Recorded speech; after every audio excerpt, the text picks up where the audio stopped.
Keith, can you see us? Can you hear us, Keith? Can you hear us? Keith! Yo. Can you hear us, Keith? Yeah, can you hear me? Oh, yeah. Yeah. What's up, man? Tell him to turn his phone sideways. They said to turn your phone sideways. There you go. Nice. Full frontal nudity. You got it. Whoa. Yeah. All right. Yes. Terry, do you got a Terrifier? Yeah. You actually watched it? I did something else with it, but I did something cool. All right, hang on. I'm going to mute our mics. So hang tight, Keith.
All right, guys, episode 23 of the Muscle Geeks. We've got a packed show. I'm reading from something.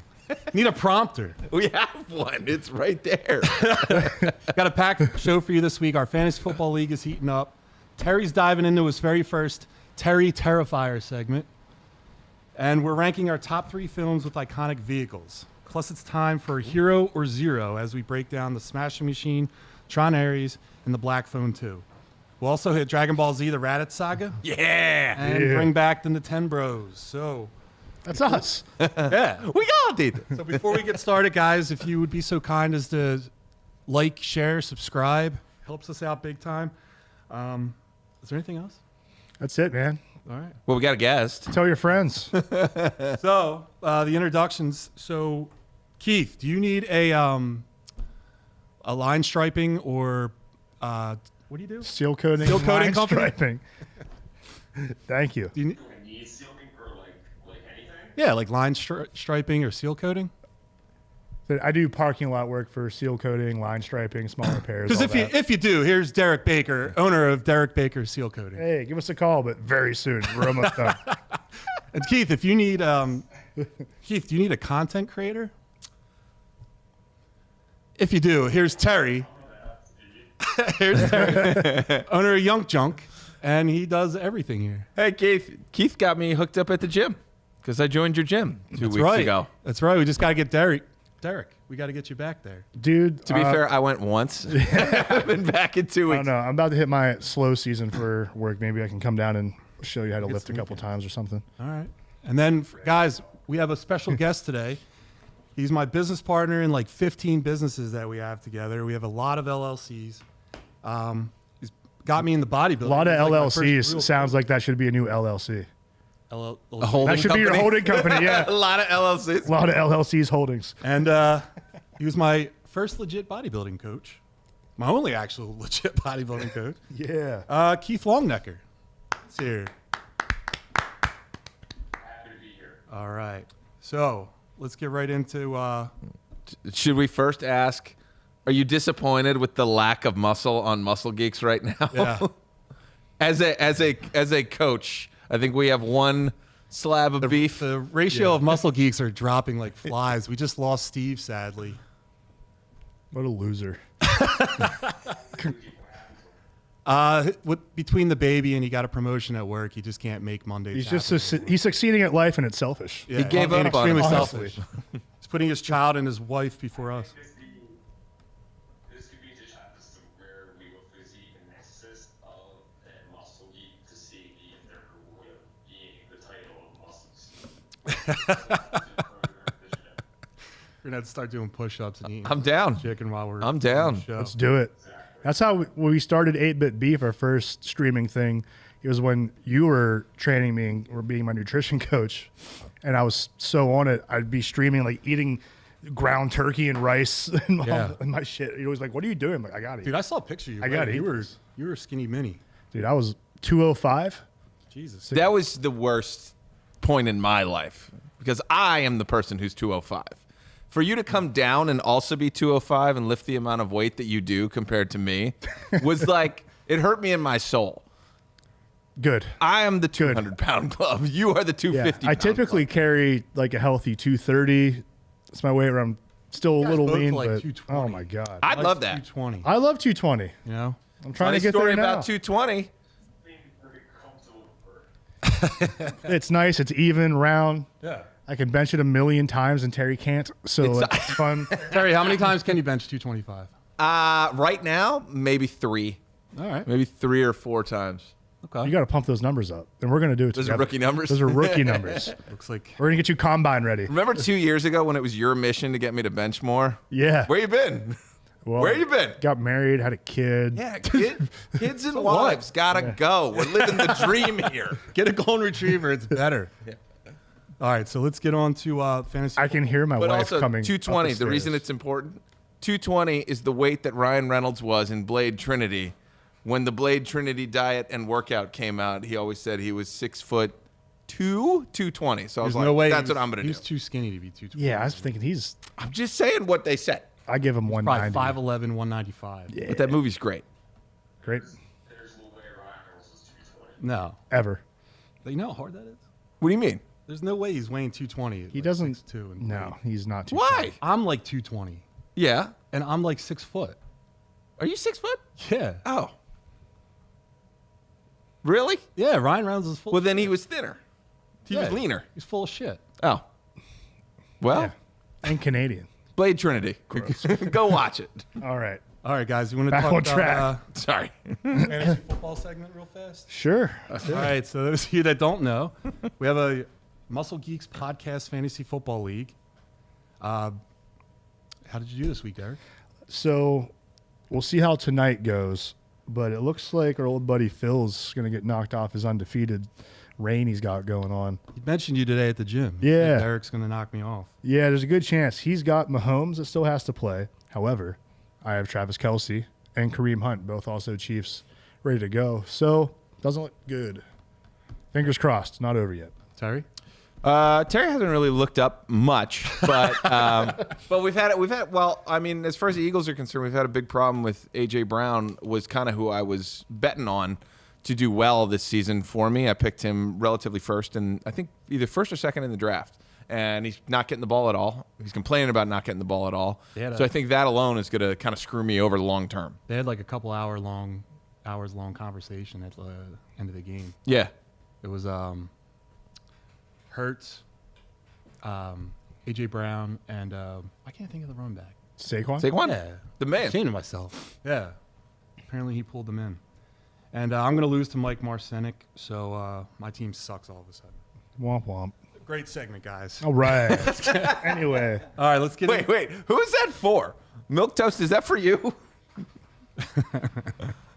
Where is the milk toast? Where is he up there? Is the chat on? Oh, it is. It's on the wrong screen. Hang on. Oh my God. All right, so we'll skip to Terry. Yeah. Do you want to do your Terrifier segment? Terrifier? I do. Hold on one sec, then. Major malfunctions today. Oh my God. Hey. There we go. So I will do a Terrifier update. So the task of watching the Terrifier movies was put upon me. I've never seen any of them, but I watched some YouTube content around Terrifier and this series, and apparently the movies themselves, there's not much to it, but what you're in there for are the kills. So instead, I went in and watched some of the Terrifier kills, and I had to stop in the middle of one because this thing is brutal as all hell. Yeah. Like, Art the Clown is terrifying. I did watch the introduction of Art the Clown, which I actually think is really great. Yeah. He's just there.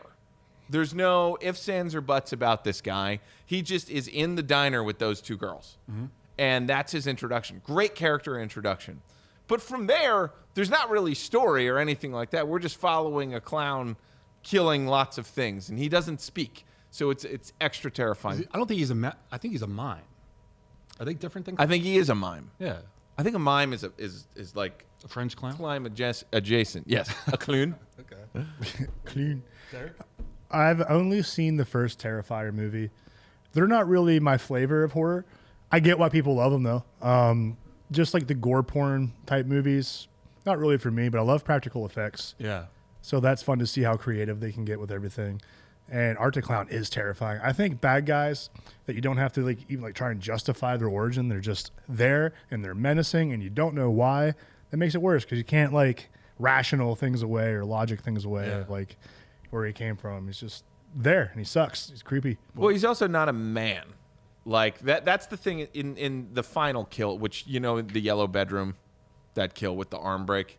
That's where it's like, oh, this isn't a regular human. This is a superhuman being that can just snap arms and limbs. Right. Is it a demon? Is it we don't know. But No, I mean, we'll clowns are find out evil. the origins in the fourth one because they announced that already. Oh, they did? Yeah. Okay. Because They're working backwards. he dies in Terrifier 3. Spoiler, maybe. No. Oh, He gets on a Five, bus at the end of it and he's just driving back with a lady on the bus with him. I like that. Terrifier 2. Good shout out. Our friend Will Ball with Vi. Owns Vi. Modeling agency? Yeah, the modeling agency in Philly. One of his clients was in Terrifier 2. Cool. Yeah. Oh, it's my no, brother-in-law, the- Will. Yeah. I think it's the girl, the lead in there. She's from Philly. I think that's her. She's from Vi Talent Agency. They shot a lot of, I think, in Philly. I'll have to ask him, but yeah, I'm pretty sure that's his lady, his client. All right. Shout out. Keith, brother. you ever watch Terrifier? I have not seen a Terrifier yet. You don't want to. You don't want to. It's really, really bad. Very bad practical effects. No story at all, and it's just the worst murders. Actually, you might like that. They just Yeah, he just just gore brutal murders. fest. Yeah. Is that it, Terry? I think so. I have to cheat. To see if they're We need to get like a Keith update on Terrifier. The thing I did like about it is it looked like something I could make. Nothing in it looks like way over the top. But the first one, there's a huge The budget jumps. There's a huge budget jump for 2. But the first one looks like somebody just made it, and I am a big fan of when someone's just like, I'm making a movie, and then goes and does it. And then this flavor movie, for whatever reason, caught on. I mean, shame on the people that enjoy this, but it's shot okay and it's kind of interesting, but I think as like a story, I want to see where it's going. So, but I like the way I'm doing it of not actually watching the movie, but watching people who've watched the movie tell me what I need to do to enjoy the movie. Well, the second one gets in a little bit into like actually trying to tell a story, and the third one they just went, yeah, we're going to tell you a story.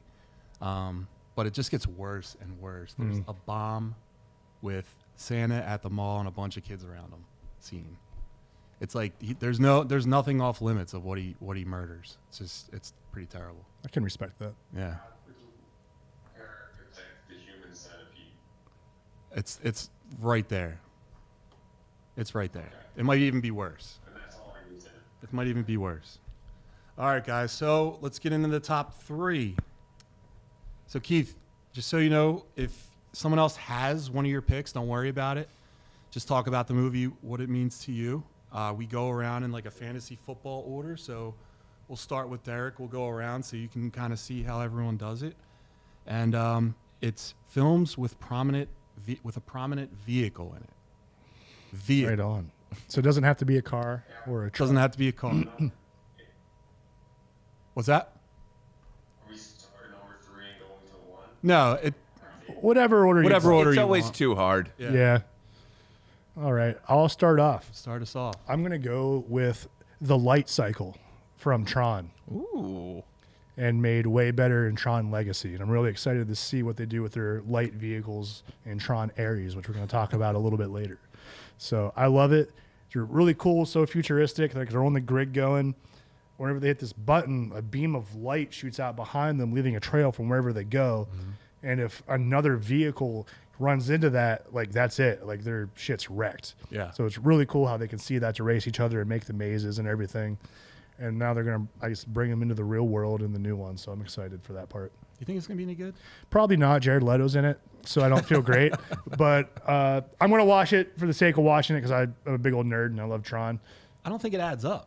I don't think like Yeah. you have like 100 soldiers coming out of a computer can destroy the entire world. Yeah, I want to see what they do with that because, yeah, the entire world versus them, like I would agree their technology is cooler and better and definitely helps them out. But eventually, like, can't you just like unplug the computer? I don't know. Well, I have a question directly related to the light cycle. The light that the cycle leaves, does that ever dissipate, or does that stay up as a wall permanently? It dissipates, but I don't know the length of time they stay up. That's all I know is I Because you just could love legit it. just do that around a country You could. or something of that nature, right? You're trying, Yeah, you're trying to. I'll- If there's 100 light cycles, Are you trying to build a making little wall? boxes. Are you saying build a wall? I'm always saying build a wall. I was the first one to say no. Got to keep the Trons out. Keep them in the computer. It's whatever you think right, Tron so- is. My pick is going to be the giant robots from Pacific Rim. I just like the idea of like basically this machine is going to follow your movements. You have a cool outfit on and you're fighting kaijus. Why don't I want to do that? I wish they moved a little bit faster. And I know you need 2 brains, so I'd probably just put Clark in the other one. Sick. Just be like me and Clark Sounds perfect. in the deep. Chasing tennis balls. The deep. Yeah. But yeah, so I'm going to say Pacific Rim. Well, I'm going to go with the wild card here because is it a vehicle if it also has an identity and human characteristics? I'm curious, are the Transformers considered vehicles? Because half the time they are vehicles. So you ride in. You can ride inside of them, so I say vehicle. Yeah. Yes. So The robots in disguise. exactly. They are they are robots in disguise. So I'm saying Transformers, and I'm specifically talking the Autobots because they tend to win, and I want Optimus because he has a sword. So Optimus Prime is the vehicle that I am choosing to rent. I don't want a Sam Witwicky type thing where like I'm beheld to some Yeah. great quest. No, I just want to rent Optimus Prime a couple of weekends a year Get Megan Fox. and get Megan Fox. Yeah. What do you That's think right. the paperwork's like at Enterprise for Optimus Prime? Also, That's can your you put insurance doesn't stuff? cover that. Yeah, I don't think I cover that. Can you put stuff in the truck, Yeah. like in the truck bed, or is that where like? Oh, you his- think it just has like bazookas in there? Yeah. or like I don't know how his that works. body parts and stuff like that. Does he? Well, if there's bazookas in there, can he just like use them, like mold to his body? He's like, oh, sick bazooka. Like, Well, that brings up a point though. In the later Transformers, I think even the latest Transformer film, there is an armor, like an exoskeleton that you can also wear, so you can be a little bit of a Transformer too. Which again, great vehicle if we consider that a vehicle. Like, is an exosuit a vehicle? I'm gonna need to know for a later pick. Pretty good. Keith, All what do you- right, Keith, good what do you pick. got? I'm gonna go with Batmobile, specifically 1989 to 1992. So the Mike Keaton era Batmobile. sick yeah. pick. Yep. So for that reason, that car made me fall in love with Batman. Just for the fact that the versatility of it, how the one scene where he had to get through that like skinny alley and he was able to like hatch both sides. Like, obviously, like, Batman has all those like nit gadgets and whatnot, but the Batmobile is just his biggest gadget in my opinion. Yeah. But the styling in that Batmobile was my favorite one, and it just made me fall in love with the whole, Batman thing. So that's what I'm gonna go with my first one. Does anybody know what that Batmobile is based on? Is it based on a Corvette? Like what is it based I on? don't think it's based on anything. I think it's I know that the previous mobile were actual cars, but I think that one is like the size of it is. I don't think it's based on any at all. Chris, we're looking at the 1989 one. Yeah, let's see. What's it? What? I'm curious to know what it's based off of. How about it with the shields too? Remember when you'd be like shields, Yeah, and it just and he gets Shit on the come thing, he's up. like stop, yeah. drops grenades, It's that one right there. turns around on a Probably put dime that. with the flamethrower. That Batman murdered a lot of people, Yeah, they talk about that often about the murders. especially in the second one. He killed a lot of people. I love the Pete Holmes old College Humor Badman videos. Yeah. He's like, I'm not killing them. I'm putting them to sleep. They're very tuckered out from fighting me. All right, Derek, what do you got for your next pick? Next pick, three's hard because I'm like, do I want to go car because there's so many sick cars in movies, Yeah. or do I want to get more creative with it? I'm gonna go with kind of the same thing you said, but I'm gonna go more nerdy with it a little bit. I'm gonna go with Gundam. Okay. There's a million movies out, a million versions of the series since like the 80s. But the OG Gundam movie, it's just sick, man. Like, it's this giant robot. It's got a laser sword. There's a laser theme with me. It's this big ass shield. And there's so many custom versions of a Gundam you can go based off of just the original one. I think they're just sick. And I remember having the Gundam not Legos, but like action figures as a kid. They're always just sick to customize and everything else. Isn't Cavill? Isn't he making one? A Gundam? Yeah. I don't know that, but I'm getting tired of him. I'm getting real fed up with Henry Cavill. Cavill fatigue. No, HC? I'm jealous. He Big gets calves? he gets all the good stuff, dude. You get to be Superman. You get to be The Witcher. Now you're getting a Gundam. You get to be in Warhammer. Why not Derek? I'm trying to campaign for myself here. No, he's not involved. I'm sorry. That's my mistake. Is anybody in? Oh, is Taika Waititi involved? I don't know. Someone's involved in Gundam. Someone who also no, Taika was involved in Akira. Why not And we Derek? never got that. Why not Why Derek? not me? We can get that on a T-shirt Come pretty on. quick for you. Right? Why not Thank Derek? you. Thank you. So I'm gonna just take the cheat code one. Why not get a car that goes back in time, goes into the future? Gotta I'm gonna say take it. the DeLorean from Back to the Future. I mean, you have to. It belongs up there. Yeah. I'll tell you what though, Back to the Future is not in my favorite film series. Don't like them. Really? No. I watched them a lot growing up. Like I a think lot. Marty's kind of a bitch. Like all the time. He's a You think bitch. he's chicken? I think you can call me chicken. I think he's yellow. Or yellow? Yeller. Yeah, I just never liked the character. I hated him. What about Biff? I identify with Biff. Yeah, I thought so. What? Terry, what do you I thought you got bullied. Were you a bully this whole time? I definitely Did we got let a bullied. bully into the studio? I got bullied. What about the third one where they use a train? Like, that was sick. They're in the Old West, and the Yeah. doc stays there. Almost made me cry, man. I mean, it is a more intense movie than like is ready for a child For sure. at the time. Like it is definitely. I think it would hit people like 10 years your senior a little different than maybe it hit you and us, just because like there's murders in that. You know, it's not a kids movie, but they sure as hell treat it like it's a kids movie. I thought it was a kid's movie. Yeah. I watched it all the time. I loved it. I remember the cartoon series. You remember the cartoon series? Yeah. Remember the ride?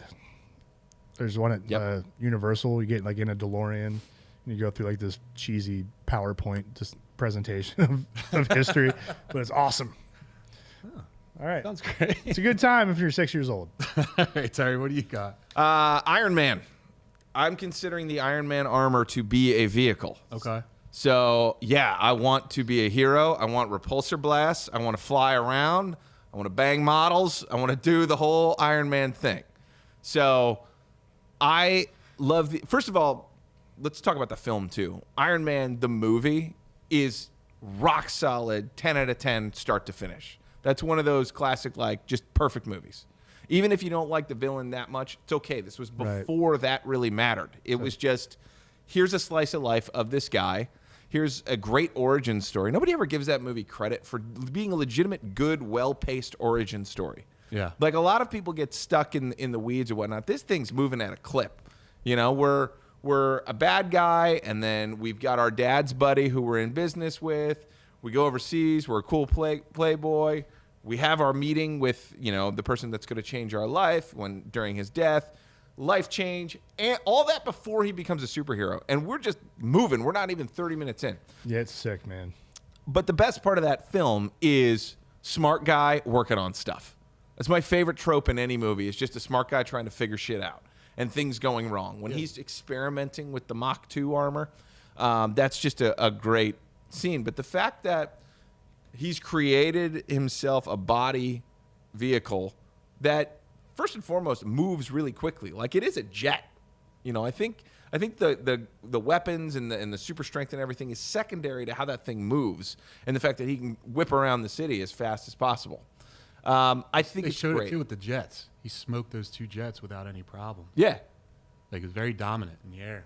Yeah, that's a sick pick, Terry Bear. Well, Sick what do you pick. think about the Iron Man as a vehicle? What do you all think about it? I support it. You get inside of it, it encases you, and it has jets. Sounds dirty. uh, We don't know how the bathroom works. Are we talking about like the first armor, or are you talking about he's pulling on the thing on the strings, and then all this like You're talking the magic suitcase one? armor comes out? When it turned into magic in the last one. I'm talking the Mach 2.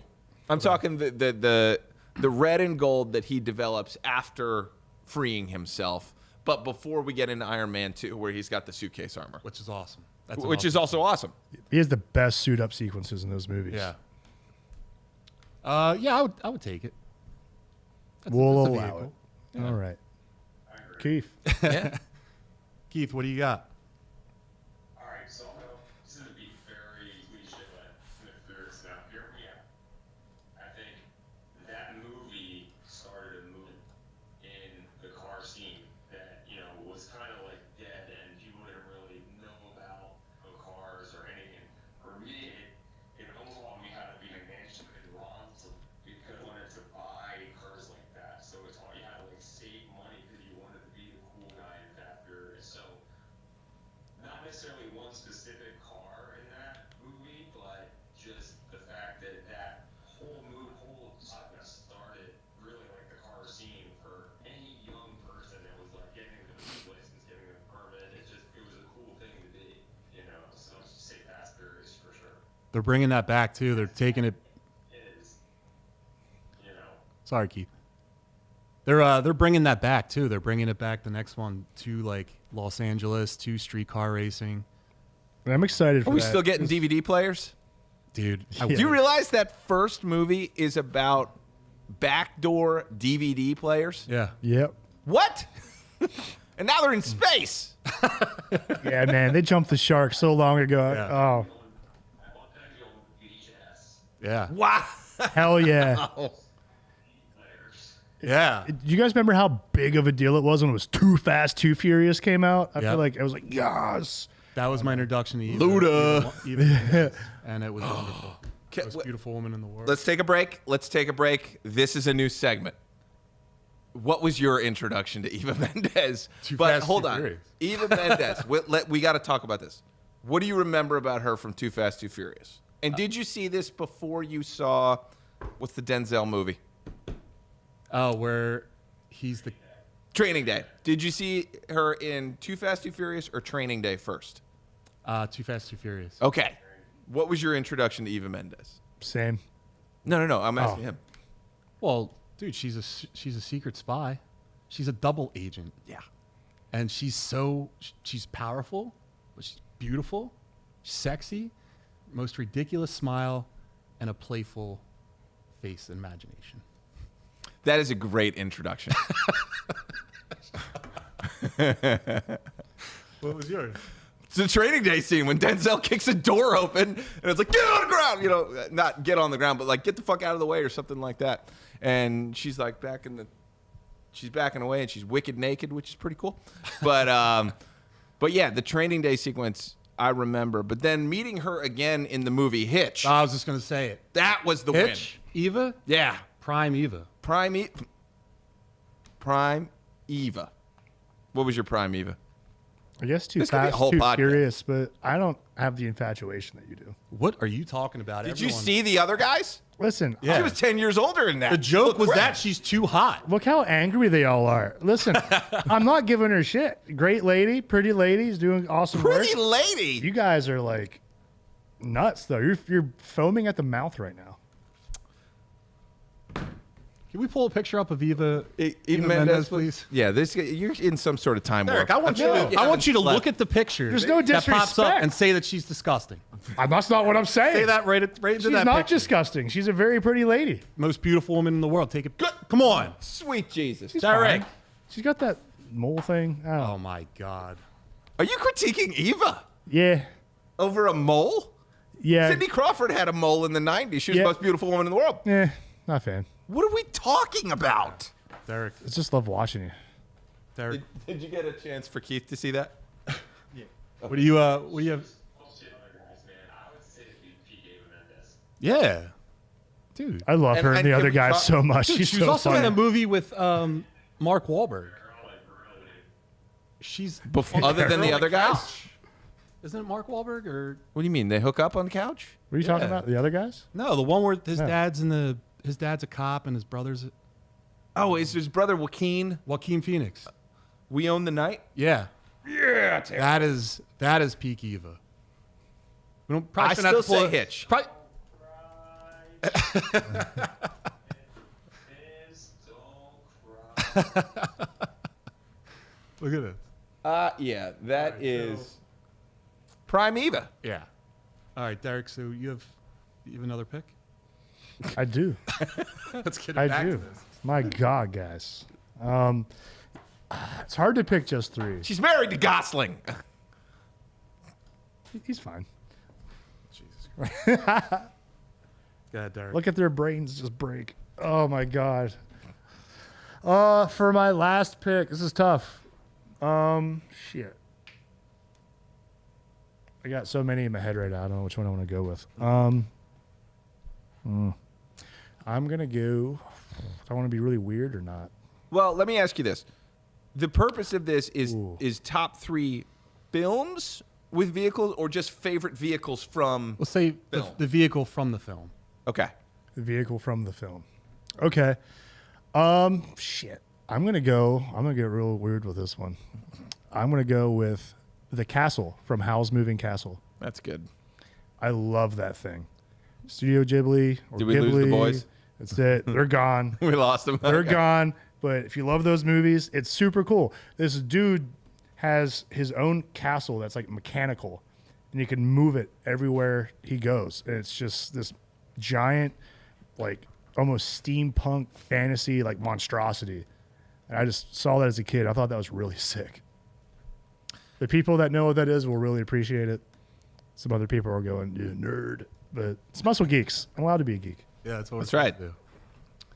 All right, I'm gonna go with Ecto 1. Nice. Awesome. Just imagine you're chasing ghosts. There's no better vehicle. Also, you're allowed to go through the streets of New York with sirens running, which has to be pretty cool. And it has a little thing, a door that opens up and pops out a chair where you can shoot out from it. That is really cool. And I wish that was Love that. incorporated in like my Jeep. What would you Right? grab though? A hose or squirt gun or something. Yeah, I don't think Just that's. something I think that's to do why with they don't other do drivers. It'd be funny. it. Okay. Good pick. Good pick. What do you got, Terry? Well, I have two actually. So one is the actual vehicle itself, and then the other is when this topic was brought up, I was just thinking of, what is a movie where the vehicle is of prime importance, where it's like the most important thing. And the one that I thought of was the bus from Speed. Like, that's a great vehicle movie in that you're stuck on that bus the whole time. It is intense somehow. It's moving at a clip, and you're confined in this space where other people are in trouble. So the bus from Speed has a special place in my heart because just when I think of vehicle movies, I automatically think of that. Great setup, simple story, easy to execute. You got your boy Keanu. But one of the vehicles that I was like, I kind of want that, or I might want to be part of that, or I was inspired, was the tank from Fury. That was going to be one of my. That's what I was between. I was going to go with the tank from Fury. That's I so like good. the tank from Fury because it's a team that's in there, and it's like a ragtag group of like, we just got to get out of here and survive type of movie. But it takes pauses because they have a tank. If you have a tank, you can pause every once in a while Yeah. and take a minute to kind of look around because you have the baddest ass machine out there. But I think the movie also helps because it's like that's the only thing protecting them from hordes of Nazis is just that giant metal machine. So I would absolutely love the tank from Fury. Great Good pick. Keith. The last fight scene was incredible. Yeah, it was. So good. All right, Keith, what do you got? Final pick. Alright, so I'm gonna hammer it on the laterally part of the vehicle, and I'm gonna go with Mad Max. Yeah. Yeah. Yep. The Sid vehicle would be the 1953 Falcons from the original Mad Max film, and that's the one that Hell yeah. And anytime that would engage the supercharger, you would hear the line, and it was basically like ass kicking time. So it was almost like when Blade got blood and like the music kicked on and he started just kicking ass. It was the same thing for Max. But That's true. when it came to Mad Max, that whole series, like vehicles were your life.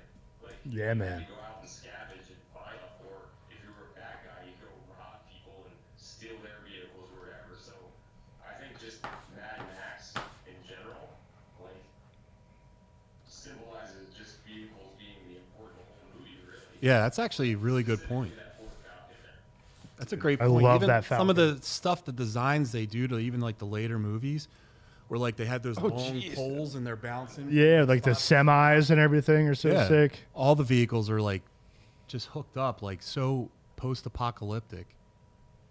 I want that Ford Great. Falcon so bad. Imagine being in that area, like the Ford Falcon was incredible. I mean, that car is badass in general, but like in like Mad Max, like the Road Warrior, like Yeah. the scenes where they were fighting that 18-wheeler, the fuel tanker, and like all the spice sticking out of it, and like they were using crossbows, and they were literally fighting on this vehicle going like full speed, like just trying to away. It was like an awesome to watch. Yeah. Yeah, that's a great, Yeah, awesome great pick. I also love that George Miller, the director of that, was just looking around Australia of like, what do I make a movie about? And there was just all of these old shitty cars. So he had to like create a story around the fact that there were these, like derelict junkyard cars, and he had to figure out like what's a way that would make this cool or make this interesting. Hence like the steampunk style of things and being like, well, in the apocalypse, if it had a motor, you were alive, And that's Yeah. it. It just needed to run, and then it was then it became road rage after that. Yeah, those were sick. And just stealing gasoline. It was just the gasoline and Yep. survival. It was awesome. There you go. Honorable mention. I got to say the Millennium Falcon. Yeah, I saw that come up. I can't over not say it. Yeah. I love Star Wars so much. I'm going to, just my honorable mention, I'm going to say Kevin Costner's boat in Waterworld. Well, I was also was just fucking thinking awesome. about I was Waterworld. thinking about Waterworld. Boat was awesome. Why? He was able to pee water, like had a machine that would turn his piss into water. Wasn't that more about the machine than Dude, he was a badass. He was fighting smokers, the jet skiers. Remember when they had Love the that jet movie. skis underwater, waiting, anchored, and they just wham, come up? How long were they under there? I don't know. Listen, I'm not a jet ski mechanic, but I don't think that's how that works. I'm pretty sure that's not how that works. Yeah, I don't do marine mechanics, but something's not right. I'm looking over at the chat. Who's Mr. Fancy Sauce? Mr. that a new friend? Fancy Sauce. Welcome to the chat, Mr. Fancy Sauce. I don't know who's Mr. Fancy Sauce. I like the name, Mr. Fancy Sauce. Probably friends of Mr. Milquetoast. Potentially. All right, guys. Toast So and let's, fancy sauce. let's hop over to Hero or Zero segment. So we brought it back. It's time for Hero Zero. This is the segment where we look at the biggest upcoming movies and decide if they're soar as heroes or crash as zeros. From budgets to trailers to gut instinct, we're calling our shots now before the box office proves us right or wrong. So the first movie is called The Smashing Machine, real life story of an MMA legend, Mark Kerr, capturing his rise in the fighting world while battling addiction and personal demons. It's directed by Benny Safdie. The film stars Dwayne Johnson in one of his most dramatic and vulnerable roles yet. With emotion and gritty lens on the fight game, this biopic aims to show a side of The Rock fans have never seen. So anyway, the release date already came out. It was October 3rd, and the budget was $50 million. Derek, Hero or Zero? Zero. It came out a week ago. Listen, So we know. I've been so busy. I haven't hardly seen any screens in like the past week or so. But you can watch one of our previous episodes. I'm tired of The Rock. I have Rock fatigue, and I'm over it. I want this to do well. I think it's a good start for him to go into a more dramatic role. Yeah. But I don't think he has it in him. I don't think it's going to do that great. I think the initial start will be good because of, him being a WWE superstar, Yeah. some of the following that he has. I think that will help, but I don't think it's going to be great. I'm saying zero. Clary? This show, this segment is box office hero, right? No. Because, Well, yeah, it should be. yeah, because like I've said before, I think this will be a cinematic hero and a box office zero.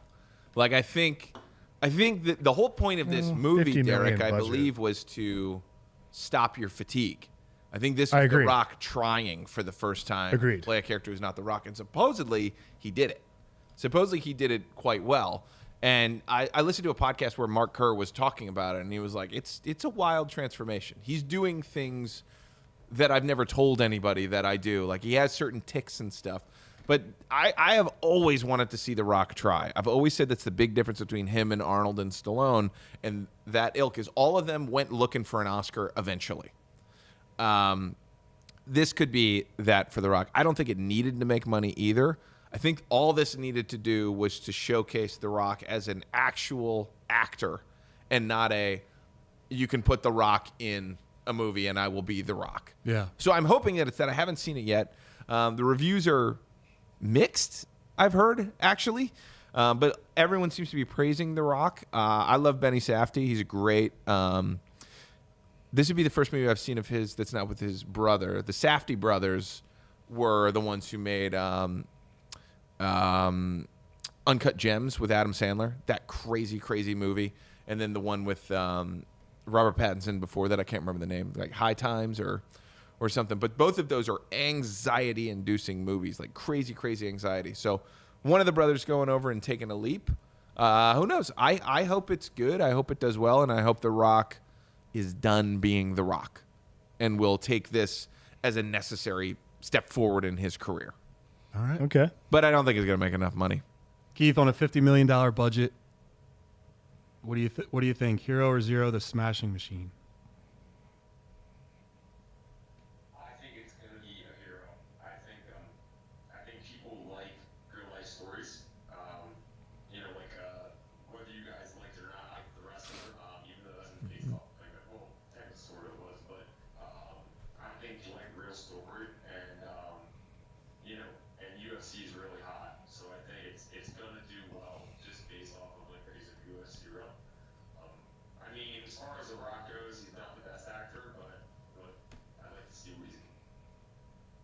All right.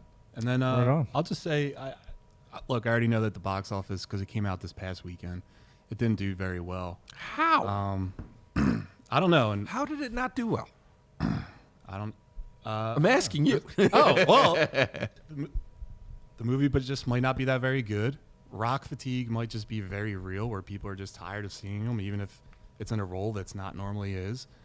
I know that his daughter came out and said some stuff that some people might not agree with or protest about. So people might be protesting The Rock because of that. I don't know if that's true. That's kind of a little made up, but you know, a lot of reasons why. But I want to see this movie. I want this movie to be something where The Rock actually gets considered like, all right, you can do something else. Like this is like his Sylvester Stallone in Copland, where you saw more range from an action actor. But yeah, I think it's gonna bomb. What is happening currently? Or like money wise. Yeah. I'll look it up. Derek, do you want to read the second one? I'll look Yeah, check that out. And then we'll jump into our second movie for Hero or Zero. I can actually jump in between. I was wrong on the previous Hero or Zero, which was The Long Walk. I said that The Long Walk was not going to do well. They made that movie on $20 million, and it made $44 million. So technically, it probably made about $4 million for everybody. And supposedly it's really, really good. So I was wrong on the Called it, previous baby. one. Hopefully I'm Yeah. wrong again I here. really want to see it. So they grossed $6 million this weekend. Wide release? Yeah. I'm gonna be wrong. 3,300 Oh, theaters. thanks, Chris. Yeah. $6 million in its opening weekend. Yeah, that's- Why? That well, I know Maybe exactly. it's not good. I know exactly why. You shouldn't have released it in theaters. Like a streamer? They should have released it. I think we're living in a world where it's what Hunt said. I think maybe like with the Rock fatigue, but I think people are just tired of people politicizing things on TV, politicize and let people say, Yeah. just enjoy a movie, And, Yeah. and unfortunately, I think people aren't gonna go watch because of that stupid shit. Yeah. It's a real thing. It sucks. I'm tired of it too. I know, but I'm betting on people's laziness. I think what we need to get to is going to the movies is too much of a hassle, and it's not always a good experience, It's right? also Sometimes expensive people are now. talking and whatnot. So if you could just get movies like this to do $5 digital releases, I bet you would make more. I will bet you would make more money doing on a movie like this, where it's like, it's not a comic book movie. It's not a huge thing. It's not going to fill seats. Just release it for $5 at home. I will pay for that, and I would give it directly to like the movie producer. Cut everybody out. Just release it as a $5 movie. You pay literally $24. Tom Cruise will hate you. Tom Cruise wants everyone in the theater. Sure, but then this happens. Tom Cruise just needs to make more movies. Every theater, every movie is Tom Cruise. I just think it's over. I think there's the big movies, and then everything else. Figure out a way to make money digitally on streaming where I don't have to go. And like leave my house. I would love to see a movie like this. Am I going to shell out $60 for it? If you're bringing someone and you want like a drink or a soda. Right. It's so expensive Yeah. to go now. Yeah. Like, So what I if get- I want maybe I get Whoppers it. and Nerds gummy clusters? I got to pick one. Well, you got to go to CVS on your way. No, you buy the candy at the theater. You support the cinema. That a boy. They don't Atta support boy. me. Keeping the economy alive. All right, moving on to number 2. Tron, Ares follows a sophisticated digital program, Ares, who is sent from the grid into the real world on a dangerous mission, sparking humanity's first direct contact with AI beings. The film aims to expand the franchise by blending neon tech spectacle with emotional stakes as Ares' journey forces both sides to reassess what it means to be alive. Jeff Bridges returns as Kevin Flynn, while Jared Leto leads as Ares in his fresh direction for the series.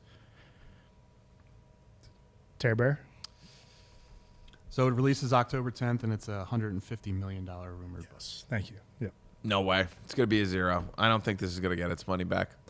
Although I did not show up for Tron Legacy, and I don't know if the world showed up for Tron Legacy. So I could be wrong there, but I'm pretty sure the original Tron was a failure. I think Legacy was considered a failure, and I just don't. I don't know. There's not enough in here to get me to the theater to see this. So I'm gonna say it's a 0. But what else is coming out on October 10th? Would be the question, because some people Nothing. just go do a thing. Nothing worthy of the Hero or Zero list.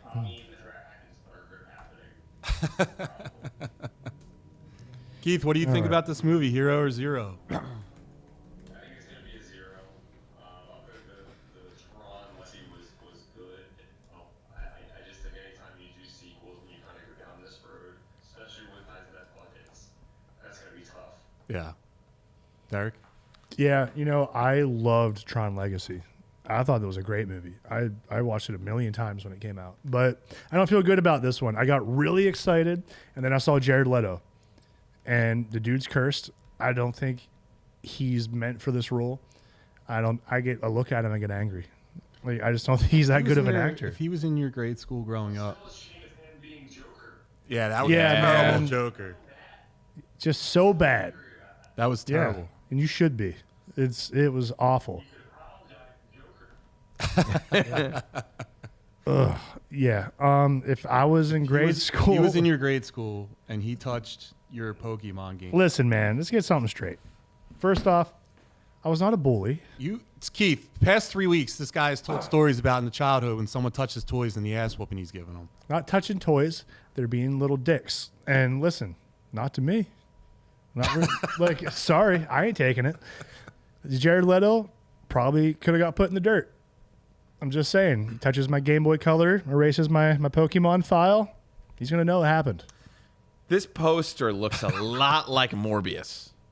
Yeah. A lot Yeah. like Morbius. Yeah, I don't feel good about him. I think it's over.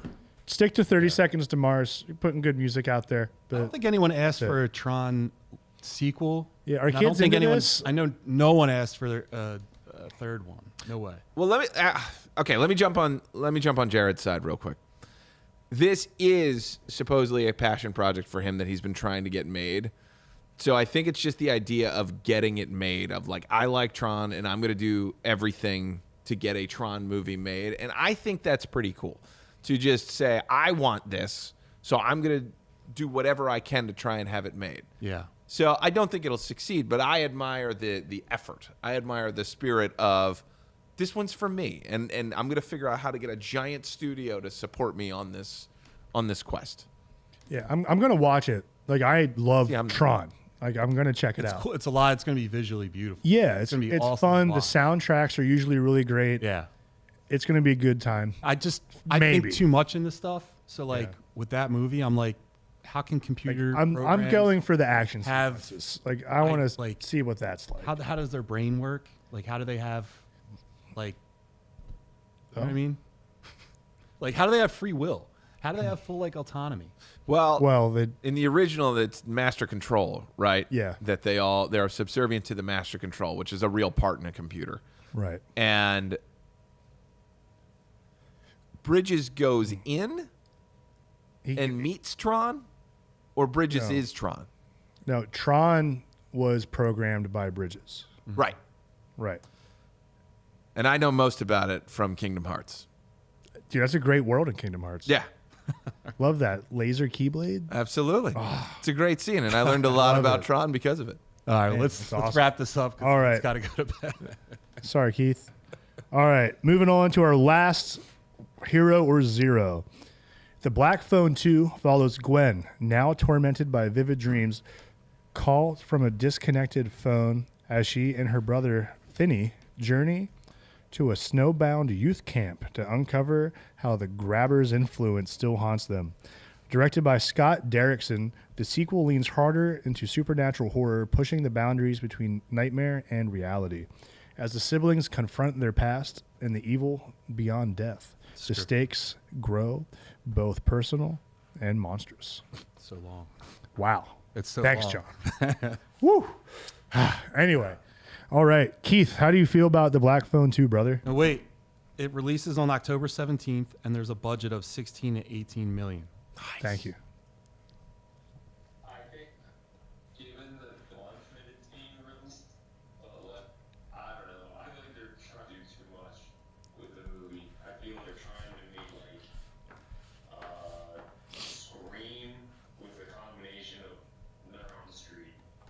Yeah. You know, like it's like stick to one type of horror. But I don't know, given the facts like a low budget movies coming out in October, I mean people will probably be shot. I still like so for me I'd say zero.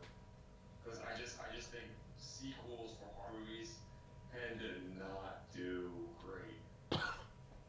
Yeah, I'm gonna say Hero, only because the first one was so good, and no one expected it to be good. Maybe it should say zero then. Maybe everyone's expecting it to be good. I don't know. It's the thinker. I'm gonna say Hero because I like the first one a lot. The trailer is heavily, it seems like, inspired by Nightmare on Elm Street, and like the fact that they're going to a lake, kind of like Camp Crystal Lake from Friday the 13th. But I like that genre of horror. Like I like just a bad guy murking kids. Like that's the kind of horror I want to watch.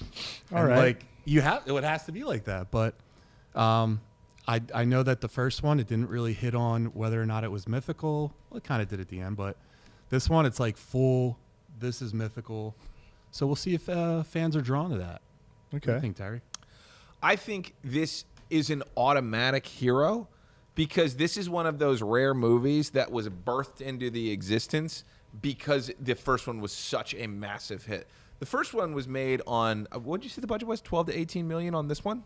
Yeah, 16 to 18 based on the budget of the first film and reports. First film, $16 to $18 million budget. It made $160 million.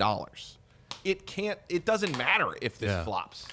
Because even if they spent $20 million out of the $120 million profit, that's probably why it's so weird. They can do whatever they want with this. But I love a low-budget horror movie that knows what it is and stays low budget. I think it's going to win based on the numbers alone. First Black Phone was phenomenal. Great movie. And I think they might be doing the Saw game of like, it's October, here comes a Black Phone. And just kind of playing into the fact that it's a ghost story, it's a true horror, and we already had the first one that was kind of like an oddity. Now we all know what it is. Or at least the studio's willing to tell us what it is. Yeah. And like, you're coming in for real horror, have fun, grab your seat. But what the people might not know is that first one, also directed by Scott Derrickson, was well crafted. That is a beautiful working movie. Little bit of a script issue in that the girl is suddenly psychic for no reason, but I let it pass because the rest of the movie is so tight and so interesting, and it's got your favorite thing, 1970s kids punching each other in the face and hitting each other with rocks, like murder. You know, the trailers didn't ruin the movie for me either. The trailers completely threw me off of what the movie was, which I appreciate. Yeah. I think too much is shown in trailers these days, and it just ruins the movie, ruins the whole experience because, like, you've watched the movie from almost start to finish. Yeah, I agree with everything Terry said. I think it has everything working for it. The late October release, right in Halloween season, the first one, such a smash hit. People love phones. People love a phone. Yeah, and what did Milktoast say? People in the like chat? the creepy masks. 2.5x the money that you put in to make a profit. Yeah, yeah, they're gonna crush it, and I'm hoping it's really good. Maybe we get to learn more about the grabber. You know, figure out what he's about. Like, is he now supernatural? Because like he wasn't quite the first time, but now he's dead, and now he's coming back. PTSD. I don't know, but I'm gonna watch. You know, you don't want that. You don't like PTSD. Did he get eaten by the phone? This movie is though like a Conjuring, right? Like that was being true psychology, and the Conjuring was like it scared me. Yeah. Actually, like got a little like jumpy, but then everyone had that look at it. But like, I mean, this one was great. I hope it is great, but we'll see. It's true. Fair, right on. Yeah, I don't want the product to get watered down, but eventually I guess that happens. Yeah, I think I just really hope movies start doing this. So, by the way, the Black Phone visually looks great. So if you can make something that looks like that on $16 to $18 million, what are we doing with $400 million? What are we doing? Yeah. What is it going to? I mean, clearly actors' salaries and producers' fees and things like that, but this is the hope for cinema.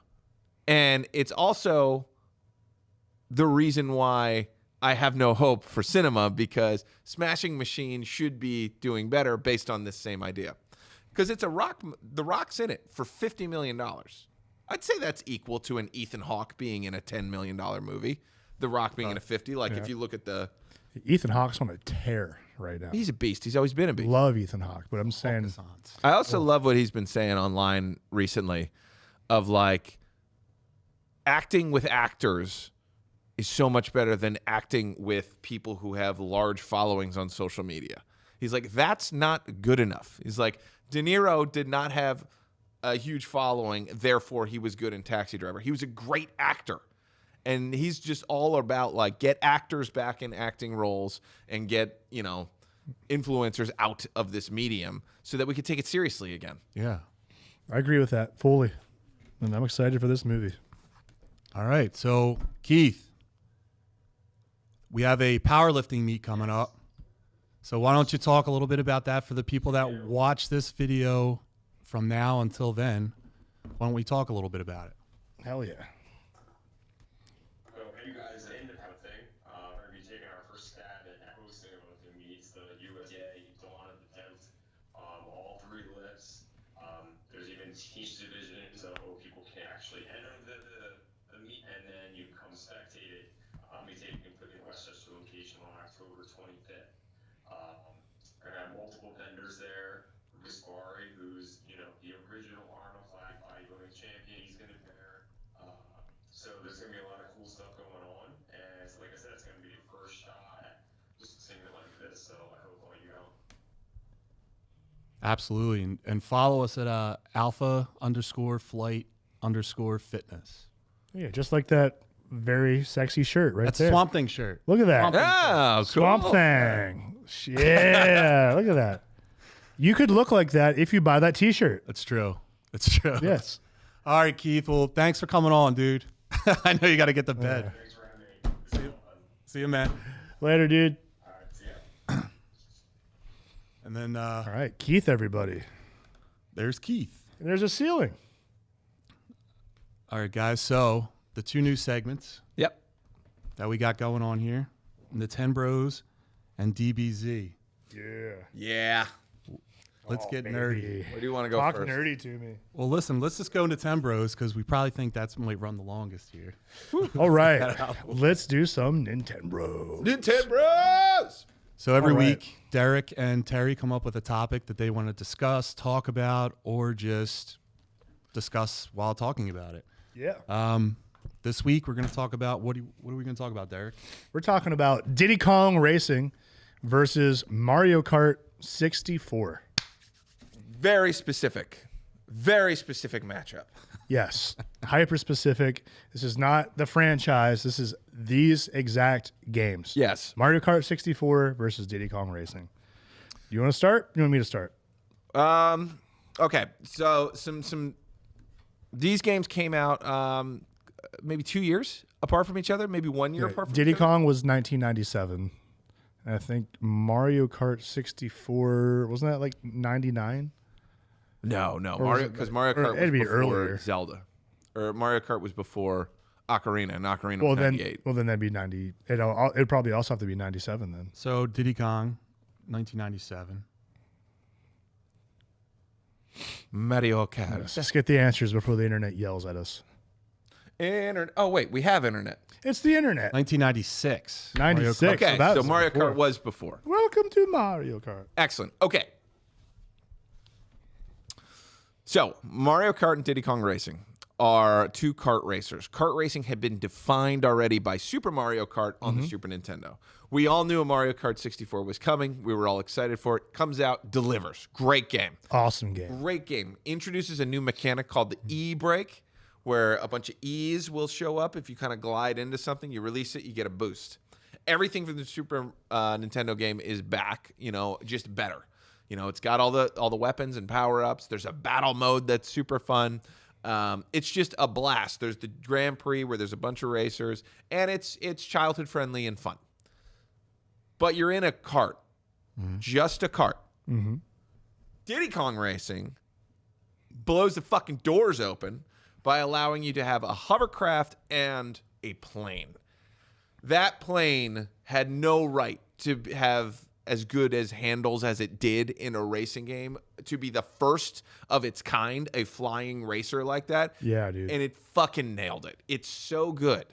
However, the Diddy Kong Racing difficulty scale skyrockets to the point where it's not fun at all. Mario Kart 64, I think, has a perfect difficulty scaling mechanism where you can enjoy it all the way from 50cc up to the special circuit, which I think was just called the reverse circuit at the time. Yes. All the tracks went backwards, and it was at 150cc. But you felt like you could handle it. Diddy Kong fucking Racing put me personally into one of the worst fights of my life versus the enemy of that game, Whizpig. Whizpig is a menace.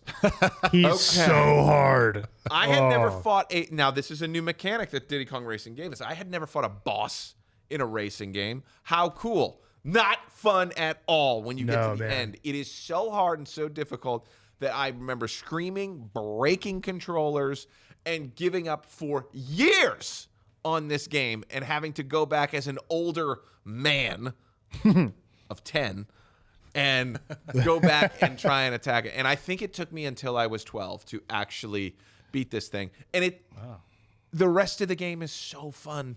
So fun. And they throw this unbeatable challenge at the end. And of course, what do you get when you beat them? A new character. Yep. And so I can't play as the new character with, I think, is a big-ass chicken. Yeah. You get the chicken. Because I can't get through it. But eventually I did. So is Diddy Kong Racing better than Mario Kart? In some ways, yes. In some ways, no. I would be a happier person if Diddy Kong Racing never existed. I can say that. Wow.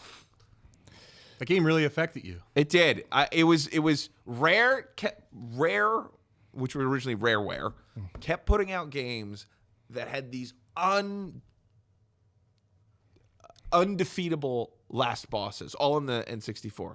So there was this game, Diddy Kong Racing, and then there was Jet Force Gemini, which is one of my absolute favorite games. Love that game. Again, amazing until the final boss battle, at which point the difficulty ratchets up to 11 and makes it like unplayable and unfun. So shout out to Rare for Perfect Dark. Loved Perfect Dark for N64. But yeah. Yeah, that fucking guy, Mizar. Ugh. Oh yeah, he was hard as hell, brother. But yeah, back to Diddy Kong versus Mario Kart. Everything you said, I pretty much agree with. I think we're usually on the same page when it comes to these things. Mario Kart 64 is so awesome. Like, I remember playing that with all my friends on the N64 growing up. Like, people would have like a few of you over, get some pizza, play Mario Kart 64 all night, or until our parents kicked us outside. Mm-hmm. But I think Diddy Kong is the better game. But it does get hard, man. But if you have friends to play with the multiplayer, you can do that over and over and over again. Because you get to, like, I've never seen anything like this where you can be hovercraft, plane, car. But also, they got so creative with the level design that you could be any one of those three on any map, and it would have a course for you. In some courses, it would benefit you more to have one or the other. But it was cool, man, because you'd be like flying the plane and looking down, and you could see like maybe a way you didn't notice in the kart before, or you could see a little bit of a shortcut or some power-ups that you couldn't get to before. Mm-hmm. So it's just a lot of fun to do it that way. And also, if you're playing with your friends, and you're the plane, and you're the hovercraft, and you whoop their ass, you shit talk so hard. Like, oh, I beat you with the hovercraft? Like, oh, you suck. But Whizpig, ridiculous. So hard, same as Terry. Like, I had to stop playing because I was furious. Like, anyone that's played this game, look at that. Let me ask a question. Can I It's ask a question? so hard. Yeah, of course. Where did Mario Kart? Where was the first iteration of Mario Kart? Super Nintendo. Super Mario Kart on Super Nintendo. Yes. Was it good? Beautiful. Wonderful. game. Awesome. Great 2D. game. It was a 2D, 3D, right? So it was like 2D track, 3D racer. That was actually you were behind him, and they were all based on the Super Mario World sprites.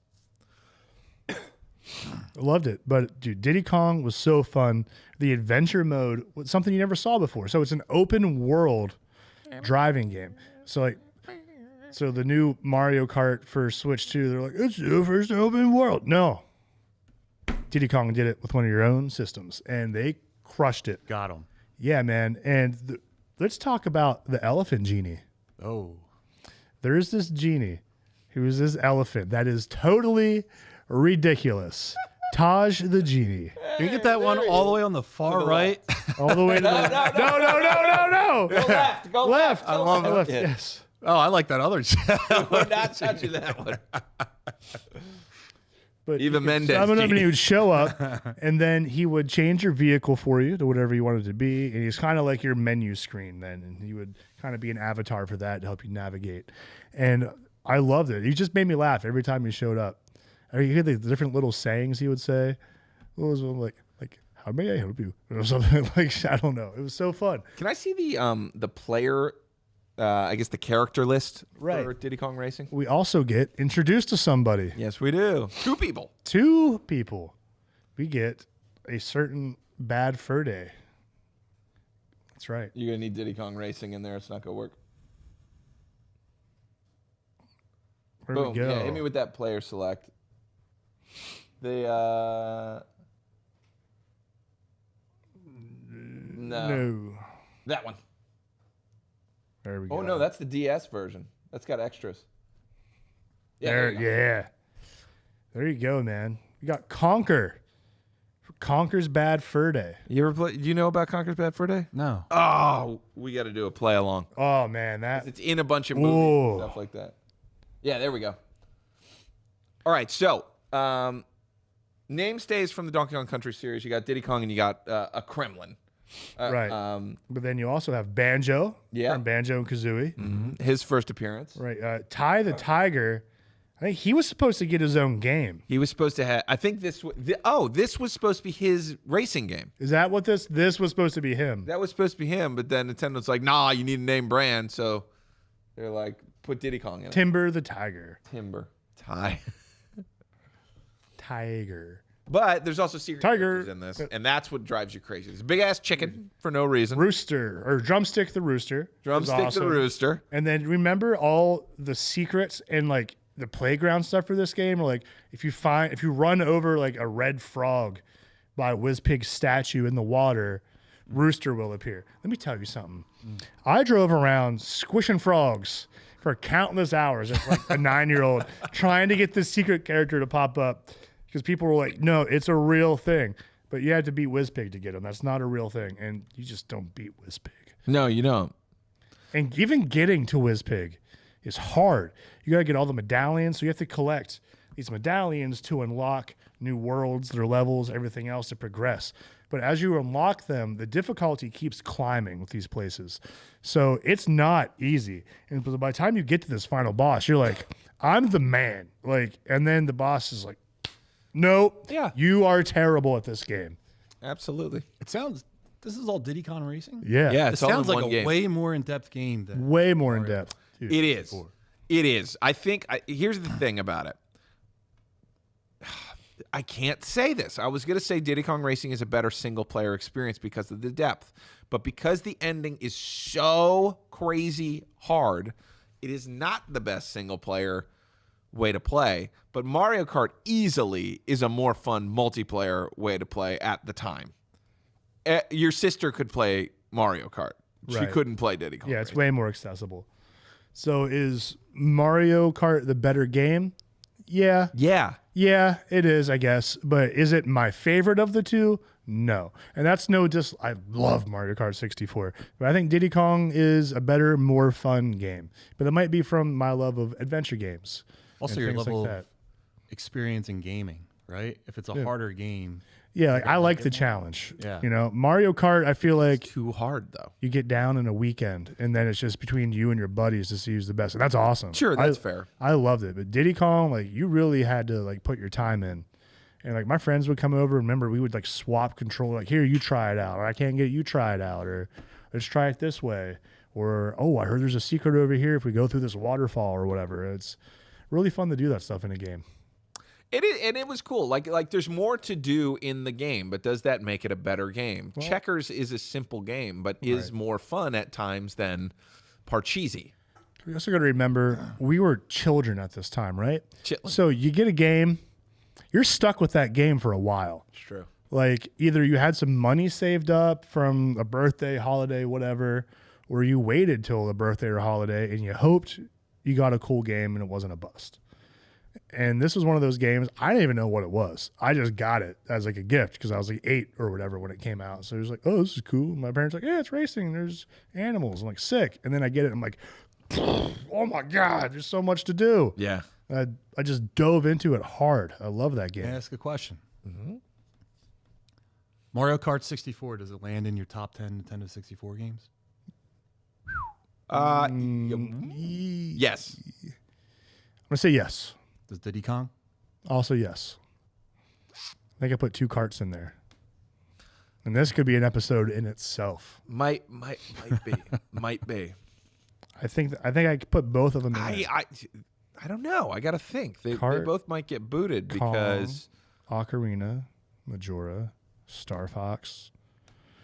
Ooh, it's getting hard. that's what I mean. Starting to get hard. I think it gets tough. 1080. WCW NWO? No. Oh, God. GoldenEye? GoldenEye for sure. See, that's not on my list at all. GoldenEye? GoldenEye, no. No, not a top 10. I am not a first-person shooter. The only first-person Nah. shooter, I was obsessed with that game. the only I love first-person pod shooter racing. I enjoyed was Halo, because that was just so fun. Because even with a pistol, it was fun. Shotguns, it was fun. You know. Yeah. I feel like GoldenEye. I don't know. It didn't hit for me. Not like Halo did. Halo. I could play Blood Gulch for days, of just like with your friends in Blood Yeah. Gulch, just having fun. But, you know, See, I play Halo. I'm like one wink short of a seizure. I can't play it. Really? Are you talking the original one? I don't know if I'm upside down. I don't know if I'm upside up. I don't know if I'm jumping. like the amount- spending the your appropriate amount of birthday money on jumping the distance. Superman game, Mr. Fancy Sauce. I hope that didn't happen to you, buddy. John, did you do that? Who's Mr. Fancy Sauce? I don't know, but A new friend. we love him. I could sit here and do top 10 and 64. Maybe we should do that I was just sometime. going through, and it gets tough because you got to put both Zeldas in there. They gotta go You got to in. put Mario 64 in there. Nope. No. I don't like that game. Get Wait, what out. game? That's my hot take. I don't like Mario Mario 64. 64 is one of the best games ever made. Don't like it. What are you talking about? I don't like it. I don't You like. played a 3D platformer. None of them exist without this game. I'm not saying what happened in what order. I just don't like it. You don't like collecting stars? Yeah, and Halo's multiplayer You don't doesn't like throwing happen a without penguin? golden eyes. You don't like throwing a same penguin logic. to its death? Listen, You know, like I- throwing I'm- fireballs? I killed that thing so many times, but no, I didn't like the game that Technically, you much. didn't throw fireballs in that game. What do you do? You got a wing cap, and you became Metal Mario, and you became Invisible Mario. All right. Well, Nah, I don't like it. I don't like the cameras. I don't like the handling. I don't really like any of it. What about the music? It doesn't do it for me, man. I don't like it. I didn't like it as a kid. Nintenbros. I really don't like it now. I tried to revisit it.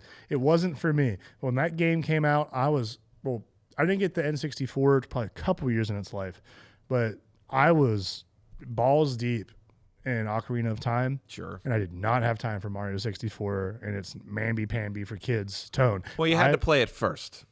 I'll give you that. If you went to Zelda before Mario, I did. that can change it, man. I did. Mr. Fancy Sauce, happy to have you here, brother. Yeah. Yeah. But back to the task at hand. So Diddy Kong, Mario Kart. I'm going to final answer. I like Diddy Kong better, personally. I like it better.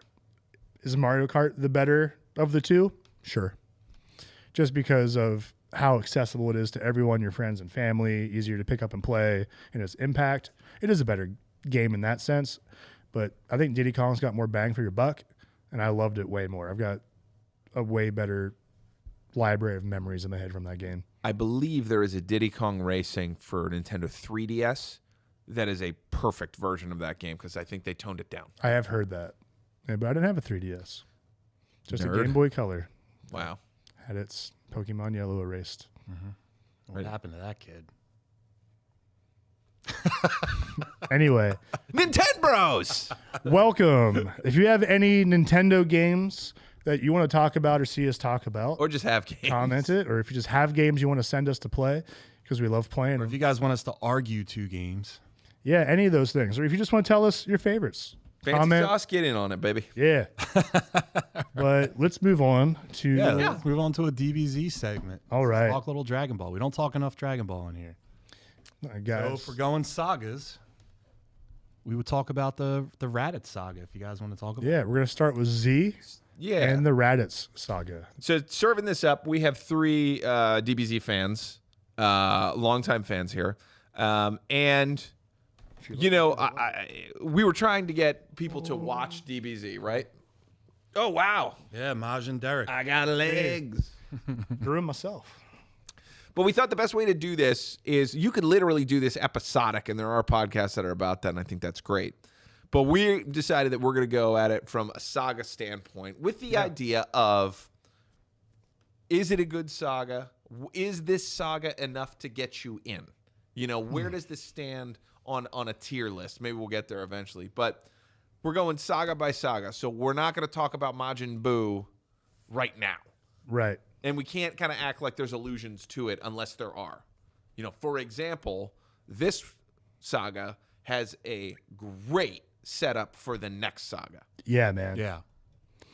I love this. You just want to kick it off? Yeah.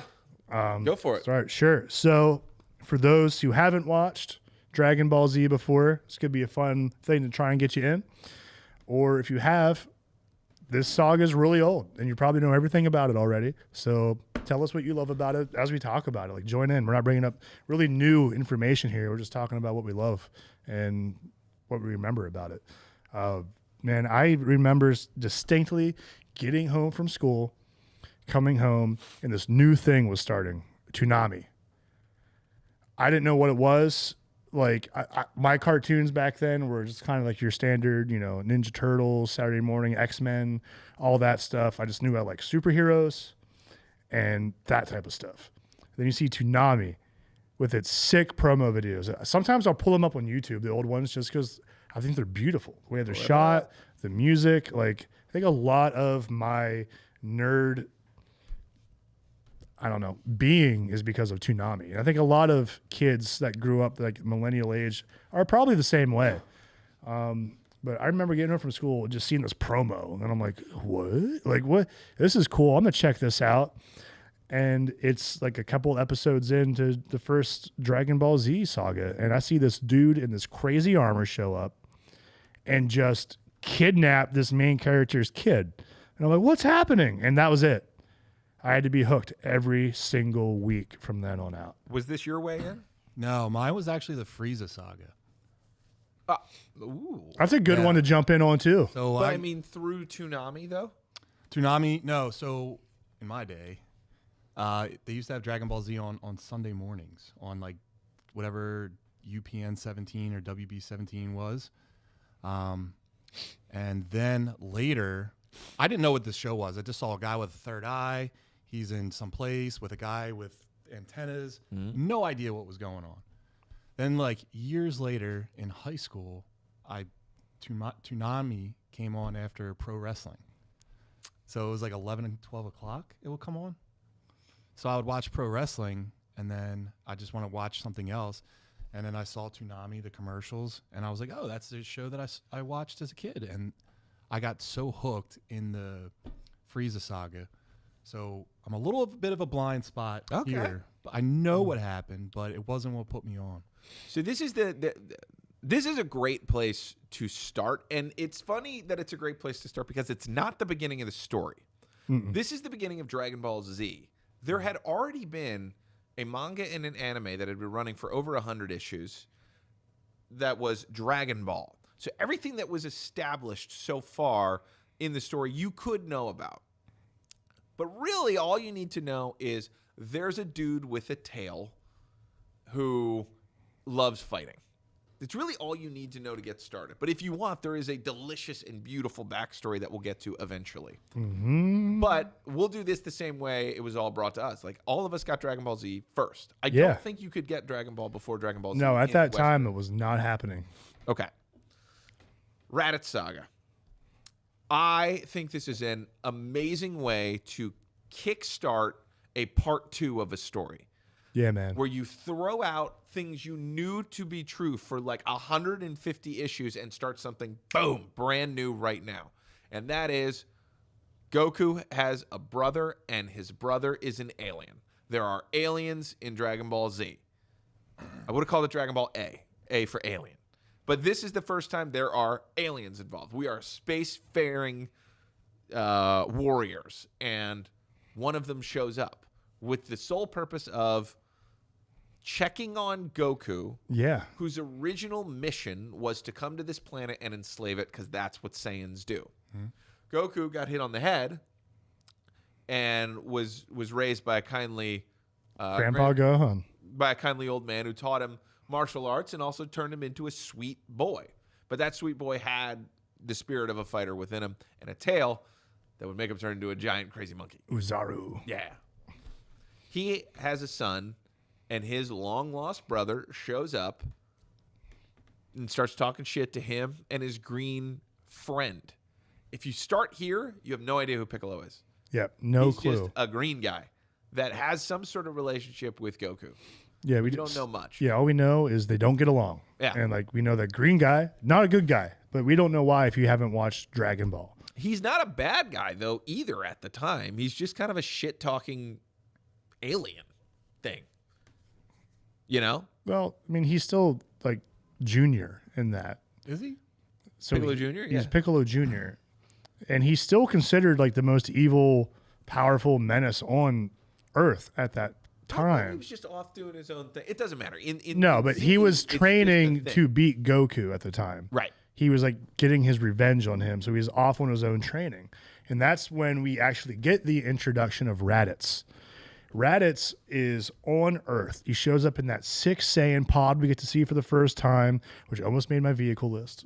But but it wasn't a movie when it showed up, so I didn't pick it. But I love the Saiyan pods. But he shows up, and he's got this sick armor right at the shoulder pads, and he's got just quads for days. And I didn't realize Huge at hair. the time. I was like, I need this. Like, I need to be that thing. But he's up like floating. He's got this cool scouter, which is also Is that the first? that's the first time we see a scouter. Yeah. So, and it's scanning, and all of a sudden it picks up this power level where he's like, oh, that's a pretty respectable power level. That's got to be my brother. Like, I'm going to go find him. He flies in. Chris, one more down. That's Radditz. Nope. Nope. Left. Left. Right. Yeah. So he shows up and he's scanning and he flies over and sees Piccolo. And Piccolo, like, since he's like, what in the hell is that? He thinks it's Goku coming for him. And they, up until this point, they're the two strongest beings in existence. Yeah. You don't know anything about space. You don't know anything else. You just know they are the top two dogs. Radditz shows up, taunts Piccolo because Piccolo's asking, like, excuse me, Radditz is asking Piccolo, like, how to get around where his brother is, type of thing. And Piccolo's like, I'm going to kill this guy, like, because he's just bullying him. Gives him a full blast. And Radditz just, like, this is where that starts too. He just, like, eats it. And he's just like, is that the best you got? Like, nerfed. And then he goes to find Goku. And that's when shit hits the fan. Yeah. And I remember watching that. I was like about Gohan's age in that when it came out, just a little bit older. So I was like, oh my God, how scary would that be? Like, you can't do anything about this. He shows up, your dad's the best in the world. And he just shows up and puts everyone through a literal house. Like, there's nothing. He like kidnaps his son. Is basically like, you're weak. You didn't hold up your end of the bargain. You're supposed to conquer this planet by now. Instead, I see you have a child and you're like embracing them. Like, what's wrong with this? He's like, no, you need to join me. And I'm taking your son to make you join me. Come and get him. And that, I remember just the pure stress and anxiety right off the bat is so great. Yeah, I mean, this is a parent's worst nightmare. that's happening. And we don't know Goku other than a guy who likes to fight. We don't really know his history and that, he might be the one who could actually take this dude down. But Dragon Ball Z does something amazing and doesn't give him the ability of Superman to just take on someone who has come in. He can't beat this fucking guy. There's nothing you can do. I've never seen that before. Right. Like, in a story, the good guy is supposed to be able to win. I had never seen this before, where somebody shows up who's the bad guy, and you are not going to stop him by yourself under no circumstances. Yeah, man. He gets his ass kicked Right. by his brother, and so Piccolo has to come. Yeah. Piccolo only teams up with him, right? Because he doesn't want to. He wants yeah. the world for himself. Yeah, so he's doing this selfishly, where he's like, all right, if we eliminate, he's like, I know, Piccolo's very smart. And this is a great introduction also of seeing how intelligent of a fighter Piccolo is. Mr. Piccolo. Yeah, where he just sucks up his pride and was like, all right, I got to get this guy dead so I can move on because I'm screwed, if not otherwise. They both ditched the weighted clothing. Yeah, man, they ditched the weighted clothing, That was a big baby. thing back then. That was sick. Like they're fighting them, they're having a hard time, and then they're like, all right, let's get serious. And you're like, I didn't know that we were not serious yet. Like, this is great. And that's going to be there a lot. Get ready for that if you haven't watched Dragon Ball or Dragon Ball Z before.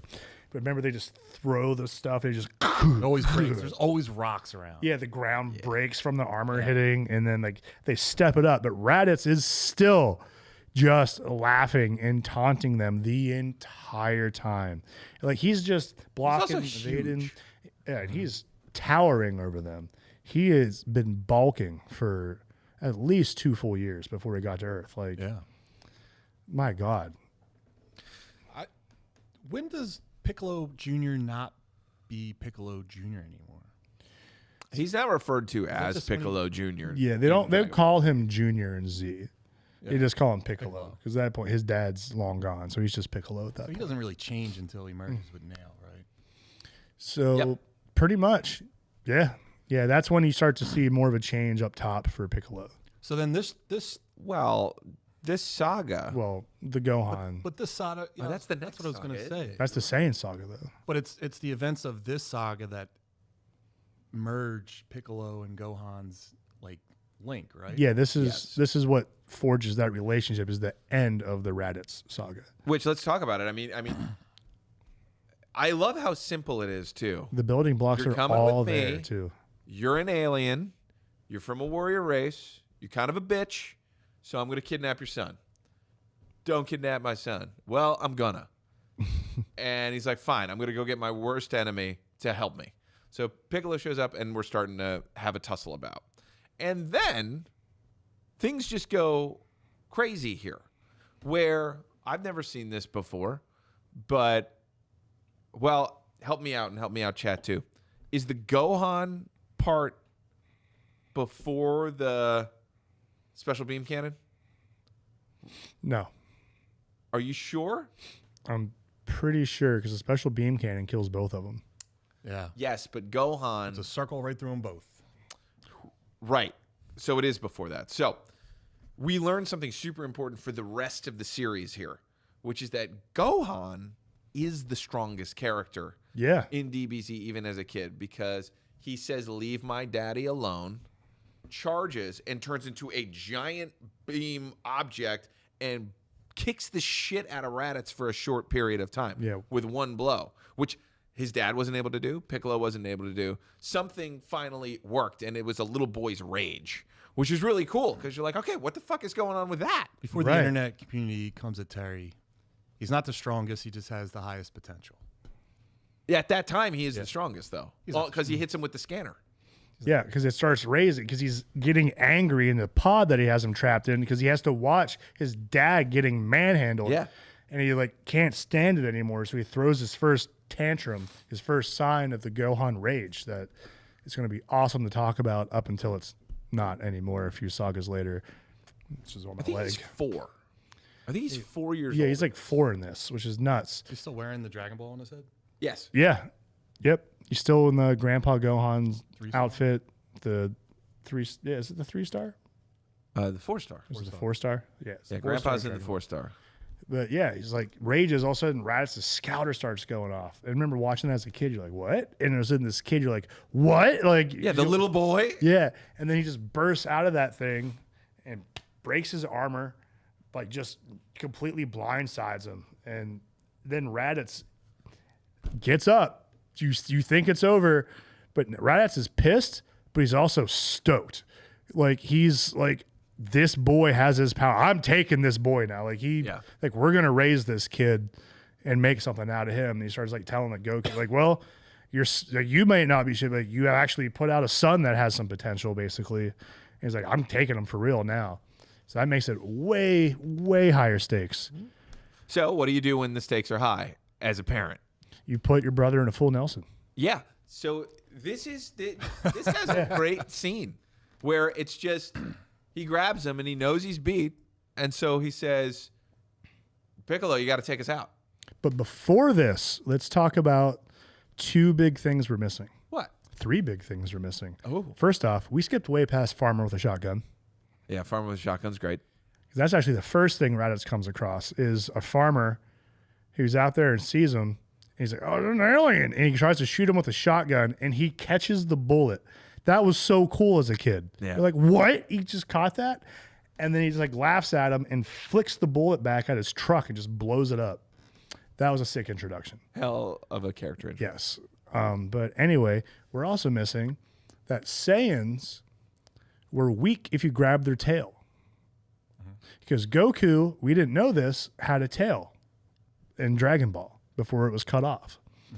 And so they remembered when I was a kid and had a tail, if you grabbed it, I would go limp, like as my weak spot. So Piccolo and Goku team up, and that's part of the coordination of their attacks is to someone to try to get his tail. Goku finally gets his tail and gets him into submission and has him. Raditz starts appealing to his heart. He's like, I'm your brother. Like, please forgive me. I'm so sorry. Don't kill me. Let me go. Da-da-da. This is where you see Goku has too big of a heart, and he doesn't have that sane instinct to kill, which is great. But up until then, it's been like, oh, if I let this person go, they're going to turn their life around or join us like Tien or even Piccolo. Nope. As soon as he lets go, and Piccolo the whole time is like, no, like, don't do that. I'm evil. I know that. Like, don't listen. Yeah. Lets him go. The moment he lets go, bam, Raditz just flips the script again. So they've already failed once, and now Raditz knows what they're up to. So it makes it way, way harder to get him in that full Nelson. Yeah, but even still, it's like, you got to kill me. You have to, like, just do it. Just kill me. And if you didn't read Dragon Ball, you would just think, oh, this is Gohan's story. Clearly, we're setting this up. We're just taking out this random character. The fact that this dude had like hundreds of issues before that we weren't aware of or didn't read is amazing. Imagine just killing off your lead character like this. Yeah, man. Because we didn't know any of the extra stuff that was going to happen. We just knew that he fucking died. Yep. Toriyama wrote a book, 200 issues, whatever it is. The internet will help. Mr. Fancy Sauce will help. 200 issues, and then kills the main character so that his son can then take over. That's all you know. And that's one of the reasons why this saga is so underrated. All the amazing stuff, there's so much amazing stuff that happens after that people don't look at the Radditz Saga as like, holy shit, you did all of that? Yeah, they set up so much. Everything. Yeah. Scouters, pods, power levels, Gohan's rage, the Saiyan tails, the battle armor, everything. But Piccolo takes a kill shot, and Yeah. he doesn't seem like he's relishing in it, but he's Piccolo. So it's like, if you tell me to take somebody out, I'm taking him out. Yeah, he's going to kill him. You know, but he does it in a cool way. We've Yeah, seen special Kamehameha beam eyes, cannon. But instead, we see this new thing that takes a while to charge up. And Right. even Piccolo, I think, says, not to be a bitch, but it takes a while for me to charge this up. Right, You got to he's- buy me time. Right, he's still developing it because he was trying to use it to kill Goku. That's why he creates the special beam cannon. He says I was like, I'm saving this for our next fight. Cannonball's key into his finger. Yeah, and he just concentrates everything. And he launches that thing. And it's so cool because you said up until now we've had Kamehamehas out the ass. They're coming out of our feet, our hands. We have, Dotem paws, like tri-beam a little bit, but like that beam was cool, man. where it's like the straight shot, but then like the circle going around. But then we get something we've never seen. I had never seen this, period. A cartoon character gets killed. And we see the blood and the hole, and we see it's here, and it's pushing really hard, and then it explodes out the back and goes through Raditz. Yeah, and that Goku. shot was I had awesome. never seen anything like that in my life. No, that was mind blowing, dude. And it changes you as a man. It does. Like, oh my God, the two strongest people that I'm aware of in this show, dead. Yep. The bad guy, dead. Like, well, sorry, Also two strongest start a guys, like the whole good and new bad guy. level Like, of power set. Like Radditz ends up being like the lowest ranked right. guy. He's like the when you butt of think of, jokes like- from all the Saiyans. Yeah, Like, and he's just nerfing. And every- Goku- the strongest guys. is weaker than him yet. Yeah. And that's part of the reason why they sent him to Earth. You find out is like, all right, they have the weakest people down there. It's going to be a child can take this over from our race, even if he's weak. Send him. We'll find him later. I think this saga has a wonderful ending too, which is, Goku knowing he's going to die and asking his greatest enemy Right. to teach his son to fight, to care for him. Like the It's an desperation of a amazing father. setup Yeah. for a new character to take over. And it's just like the saga itself is just it's great. It's great. It's also tight. Things Yeah. happen, especially for Dragon Ball Z. Things happen pretty quick. Yeah, they move it right along. And suddenly we're in this new world where you're a little boy and you're with your father's worst enemy, and he's a dick, and he's going to teach you how to fight. Right. But all we know is that you're dead. This saga ends. Goku's dead. Gohan's with Piccolo. Raditz is also dead. Yep. Now what? Did they show like the afterlife? Or No. other world? That's not until the Saiyan saga. So at this They saw point, Snake Row or Snake. Snake Way. Yeah. But we don't know that. Yeah. That's the thing about when the saga ends. They could have just, there's Goku's gone forever. Right. So it's not until later where he what does he wake up on Snake Way? Yeah, he just kind of like wakes up and he is at King Yema's like hut, like getting checked in. And then he finds out like, oh, I have my body, but all these other souls are here. And then you learn like, oh yeah, you died fighting and doing this noble thing.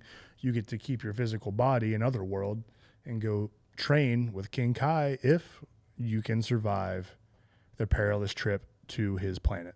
But imagine a movie not giving you that and then giving it to you later, Imagine that there's no after credit scene letting you know that he's still alive and he's still there. You would just think Goku's story is over. Yeah, that's it. So it was the first time when Gohan was given the lead and failed. Because he fails every time he takes the lead, right? Well, he succeeded. He's the only one who landed a punch. Yeah, I vehemently disagree, actually. When the show goes to Gohan, it sucks. For the Boo saga, Whoa. listen, Disagree. for the Boo saga, the whole Saiyaman thing, that's one thing. But we're not there yet, and we're not going to talk about that yet. Because I'm going to get real mad. What about But Broly 2? Broly 2, he's the legendary Super Saiyan. Gohan has the highest potential. Broly has the greatest rage. They already fought, didn't they? Did No, Beast I mean, Gohan, has Beast Gohan fought Broly? No. Goten and Trunks fought Broly. That's Bio Broly. Yeah, Bio Broly. We don't talk about Bio Broly. Oh, that was bastardization so of the bad. character. So bad. I think the Raditz Saga is the perfect saga to start with if you want to get into DBZ at all. Right. And also, this, I think when they end it, they let us know that they got to get the Dragon Balls and bring Goku back. Right? Like, don't they? Did they Maybe know? you're right. I Was- didn't know. How did they know that something else was going to, like, did they know Vegeta and Nappa were coming? Yes. Raditz does So, allude to it. Yeah, I wanted to get to that too. So, as Raditz is dying, he's kind of laughing, letting them know, like, my scouter is also a two-way radio. And it has been playing for my partners the entire time. So they've heard our whole conversation. So now the Saiyans know about the Dragon Balls because they discuss in front of Radditz having to go get them to grant their wish to bring Goku back. Vegeta hears this on his scouter and realizes that now he could get ahead of his enemy, Frieza, which we'll go into way later, but this sets up the motivation for Vegeta to come to Earth to get these Dragon Balls. And so they know everything. They know about the fighters, they know about the Dragon Balls, they know Goku's dead. So that to Nappa and Vegeta, they're like, we're about to go clean up and get these Dragon Balls, and now we're going to get our revenge on Frieza. So you don't realize how highly motivated these bad guys are coming in too, which sets up an awesome set of stories. I also don't know if the Frieza arc had been developed in Toriyama's mind at the time. I don't believe, but it's still, that's what it's doing though. These bad guys are coming. They want their wish. They want to be immortal, the blah, blah, blah. And this sets it all up. This saga is the perfect intro saga. Mr. Fancy Sauce in the chat. Hey, man, I hope that you, maybe you're starting to learn, or maybe you want to give it a shot by just us having these conversations, man. You know, that'd be pretty cool. So, Mr. Fancy Sauce, why don't you watch the entire saga over this next week? It's a great binge. And then I might let watch us it know tonight. next week. We're also going to talk about what? The Saiyan saga next week. Yeah, next Yeah, week we you jump gotta into be the caught up Saiyan anyway. saga, which, fudge, it is so fun and kept me on the edge of my seat. Would you say that the Radditz Saga is possibly one of the best opening sagas for any show? In terms of anime, yes, The absolutely. Radditz Saga is the best. Yeah, like you guys kept talking about how it opened up Yeah. a whole new world, and it set out to do a lot, and it did. Yeah, I think it accomplished a lot with very little. Yeah. It's 5 episodes total. Wow. Everything we Radditz just Saga talked is about, 5 episodes. Holy shit. everything we just discussed for the Yes. past 20 Wow. minutes. Bar none, this is the best intro to any anime ever whatsoever. This is the best intro to any show ever. Right. Fan It's high stakes, fucking-tastic. and here's everything about our world you need to know in 5 episodes. With the blood and guts to back it up. Special being cannons, child rage, much like myself, I identify with Gohan. I hate Gohan. He's my least favorite Dragon Ball Z character. Oh, we'll get into that. And I wish they Oh, did we're, more for TN. we'll unpack that. I can see My why. heart goes out to TN. You just put an eyeball right there. You've got the shoulders. All the bald guys in Dragon Ball are doofuses. Hey, TN, I disagree. semi-perfect cell versus TN is Exactly. That was doing nothing. that was It doing was a holding lot. him at bay. It's If the that only reason if that they bastard would have survived. got there for like Bald, imperfect, beautiful man doing saved no everybody. damage, and they weren't running when he kept saying, "What are you waiting for?" And they just kept staying there looking. Yeah, I will say I wish TN was still more relevant. I was praying Super was going to do something with him in the Tournament of Power because he's badass, dude. Yeah. And in the is it BoJack? They're in a tournament starting that movie, and he's fighting Trunks, and he is giving Trunks the business. Yeah. Like he can't do anything, and he doesn't Pre-Super lose Saiyan. until Trunks goes like full Super Saiyan. Which Trunks? Teen Trunks? Little Trunks? Future Trunks. Future Trunks he's beating. Yeah. He's But giving again, him hands. the best version of Tien is back in Dragon Ball. That's Yeah, the when cool he's thing evil. about this show, DBZ. Tien wins. Yeah, he breaks Yamcha's leg. And Chaozu's just walks but flies, right? Isn't that what he does? He walks like he's acting like there's a wall there that he's walking up, but it's not. Yeah, he has telekinesis and all that stuff. So like you get to like he can walk, but like, you always see him like floating around and doing weird little Chaozu things. But again, great thing about this show is there's a whole other show that you can go back and watch. Every character that's in the show was referenced in some way with the exception of Radditz. So if you want more stories, they're built in. That's another real reason why this is so cool. I recommend starting in the middle because if you're really interested, you can go back and listen. And it's why the Radditz Saga is the perfect start. Mr. Fancy show. Sauce, it's Dragon Ball Z, the Radditz Saga. All right, guys. You guys So good. anything else to say? About the Radditz Saga, no, because I could easily start gushing into the Saiyan Saga, and we got to hold that for next week. This is gonna be tricky. As like a thing, this is gonna be kind of tricky. We might have to break the sagas down a little smaller. Yeah. Yeah, we'll see how Saiyan Saga goes because they like only Nappa get and they then only get Frieza. longer. Nappa and then Vegeta. Nappa, watch out! Yeah. Don't touch that thing. God, Nappa trying to touch things like the Destructo disc or Gohan. yeah, that the sound it makes when it flies by that. Destructo disc. The first Engage. Time, Oh, also, well, it created a huge meme of Yamcha just laid out dead from the Yeah, Cybermen. and also the what's his power level? It's over 9,000. That Yeah. meme shows up. we're gonna have some trouble with it. I'll tell you what. Before the next one, I'll look at it and see. Like maybe it makes more sense to do these like the saga and like 15 issues or 15 episodes. See how far it goes. Because sometimes some of these sagas, like there is a bunch of filler that you don't really need. But I would say maybe for the Saiyan Saga, chat, if you're interested, tell us what you think. We should do preparation for the Saiyans. yeah, Because that's a whole arc in itself. You got the Gohan training, getting ready. You got the Z Warriors going to Korin Yep. and everything and training with Kami. and then you got Goku. And then you got Goku's adventure through Snake Way to go find King Kai. And he goes through Otherworld. In Otherworld. But he's goes through HFIL. Like, it's really fun. Home for Infinite Losers. Yeah. So I think maybe we should do that. In that one. There is. And she tries to seduce Son Goku. By the way, Krillin's bald, and he gets the baddest bee in Dragon Ball Z, Android 18. Yeah, but he's a loser. He also has Every other way. he also has that girlfriend. Puss. Remember the gold digger girlfriend he Best friend's a gets? Child. He gets a gold digger girlfriend because he has the car and like the white the cool suit. Was it Marin, right? Yeah, she's a big. It's Marin, like the yeah. And Master bad as Roshi fuck. loves her. She was bad. Master Roshi loves every girl. Also true. In a magazine. All right, we got to get out of here. Yeah, we gotta cut this off. We'll talk TBZ all day. All right, so that All wraps, day. let's wrap it up, Derek. Where can people find you? You can find me on the Instagrams at Symbolic51, and you can follow my business, Derek Baker Seal Coating and Line Striping, on there as well, and also DerekBakerSealCoating.com for any seal coating, line striping, or asphalt repair needs. How about you, Terry?